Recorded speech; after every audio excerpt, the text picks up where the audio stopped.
लोकसभा अध्यक्ष ने महोत्सव का शुभारंभ किया है।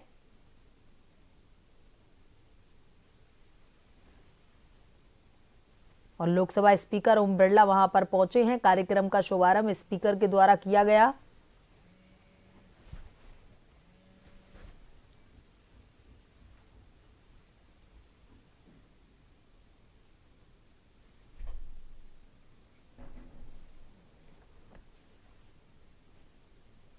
लोकसभा अध्यक्ष के द्वारा महोत्सव का शुभारंभ कर दिया गया है।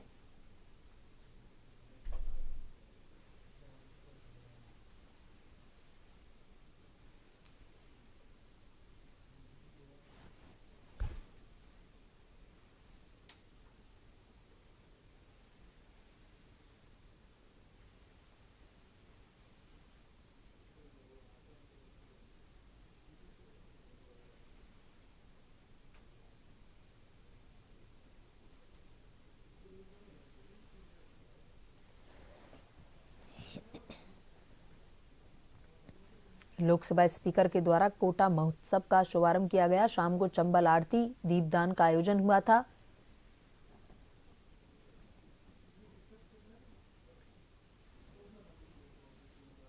कार्यक्रम में लोकसभा स्पीकर ओम बिरला मौजूद हैं।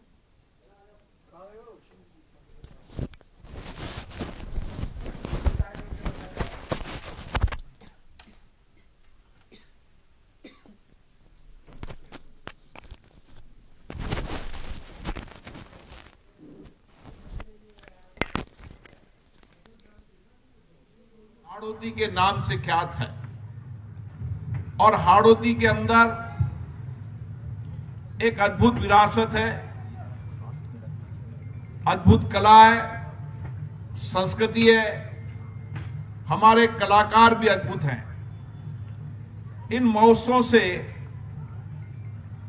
किसी भी शहर, किसी भी जिले, किसी भी क्षेत्र की पहचान होती है और विशेष रूप से कोटा महोत्सव के द्वारा हाड़ौती की पहचान बनाना हम सबकी जिम्मेदारी है और इस जिम्मेदारी में सबकी भागीदारी हो, सबकी सहभागिता हो और जो लोग भी हाड़ौती कोटा से गए हैं, देश के अंदर गए, देश के बाहर गए, वो अपनी जड़ों से भी जुड़े रहे और यहाँ की विरासत, कला, संस्कृति, पर्यटन स्थल को भी देश विदेश के अंदर प्रचारित करें।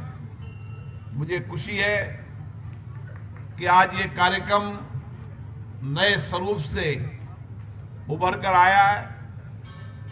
जो कोटा की पहचान है, किसी समय औद्योगिक नगरी के रूप में पहचान थी, अब शैक्षणिक नगरी के रूप में पहचान है। हमारा प्रयास चाहिए कि बदलती परिस्थितियों के अंदर हम नई नई पहचान बनाएं, क्योंकि समय, काल, परिस्थितियां बदलाव की होती है और इस बदलाव की परिस्थिति के अंदर हम सबका प्रयास होना चाहिए कि किस तरीके से आने वाले समय के अंदर कोटा के विकास के लिए, हाड़ौती के विकास के लिए जो यहाँ की प्रचुर संभावना है।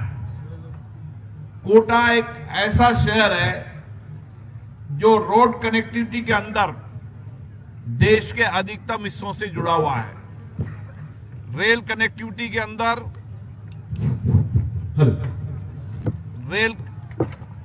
रेल कनेक्टिविटी के अंदर ये देश का सभी हिस्सों से जुड़ने वाला कोटा का रेलवे स्टेशन है।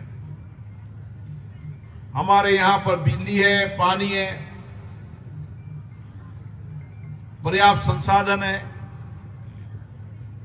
लंबे समय से यहां एयरपोर्ट की आवश्यकता थी, उसका काम भी बहुत जल्दी शुरू हो जाएगा। डीपीआर तैयार हो चुकी है। 3 महीने के अंदर टेंडर प्रक्रिया पूरी होने के बाद 3 महीने बाद इसका काम शुरू हो जाएगा। तो कनेक्टिविटी के लिहाज से भी चाहे रोड कनेक्टिविटी हो, चाहे रेल कनेक्टिविटी हो, चाहे एयर कनेक्टिविटी हो, ये सब कनेक्टिविटी यहां पर है। पर्याप्त पीने का पानी है, पर्याप्त चंबल की नदी है। और इसीलिए जब मैं कोटा से बाहर जाता था तो मुझे देश के अंदर, देश के बाहर अलग अलग जिले के लोग मिलते थे, राजस्थान के लोग भी मिलते थे, लेकिन मुझे कोटा का व्यक्ति कभी नहीं मिला। मैं युवा मोर्चा में था तब भी पूछता था ये क्या कारण है कि कोटा का व्यक्ति न जयपुर है, न गुवाहाटी है, न विदेश में, दुनिया में कहीं नहीं है। क्योंकि चंबल मां का ऐसा वरदान था कि 2 टाइम की रोटी का यह इंतजाम था तो लोगों ने पलायन नहीं किया। राजस्थान के अंदर पानी का संकट था, लोगों ने पलायन किया। पलायन किया तो प्रसिद्धि प्राप्त की, प्रसिद्धि प्राप्त की तो देश विदेश के अंदर ख्याति भी प्राप्त की। तो विचार करना चाहिए कि हमें पलायन नहीं करना, लेकिन लोगों को बुलाना है। हमारी सोच, चिंतन, विचार में नया कुछ करने का होना चाहिए। और इसके लिए अभी सबसे अनुकूल समय है। नई सोच हो, नया चिंतन हो, नई दिशा हो, नए इनोवेशन हो, ताकि हम यहां रोजगार की दृष्टि से फिर से कोटा को नए स्वरूप के अंदर खड़ा कर सकें। आप विश्वास करें,